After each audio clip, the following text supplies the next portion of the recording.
სოხუმის სახელმწიფო დრამატულმა თეატრმა მესხეთის სახელმწიფო დრამატულ თეატრს უმასპინძლა. თეატრალურმა დასმა აკაკი წერეთლის ცნობილი პოემა გამზრდელი წარმოადგინა. სპექტაკლის დამდგმელი რეჟისორი, სცენოგრაფი და მუსიკალური განფორმებელი ნიკოლო საბაშვილია. გამზრდელის პრემიერა მესხეთის თეატრში პირველად 2023 წლის 10 აგვისტოს შედგა. სახელმწიფომ გამოყო ძალიან დიდი თანხა იმასთვის, რომ რეაბილიტაცია utardeba მესხეთის თეატრს და ეს აძლევს საშუალებას დას რომ იმოგზაურონ სხვადასხვა თეატრებში და ძალიან გვიხარია რომ ესეთი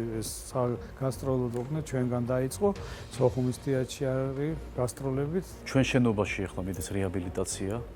და მნიშვნელოვანია ჩვენთვის რომ ვიაროთ გასტროლებზე არა მარტო ამ თეატრში არამედ მთელ საქართველოში და საზღვარგარეთ და ვატაროთ ჩვენი სპექტაკლები უჩვენოთ ხალხს გავაცნოთ ჩვენი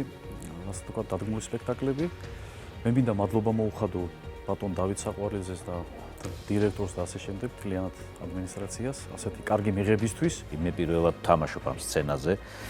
ამ წარმოდგენას ძალიან დიდი მადლობა მინდა გადავუხადო ამ თეატრს მასპინძლობისათვის გვერდში დგომისათვის სიმბოლურია რაღაც თვალსაზრისით ამ თეატრში თამაში ნაწარმოებიდან გამომდინარე პერსონაჟს თუ ავიღოთ ერთ-ერთ პერსონაჟს სწორედ აფხაზი გმირია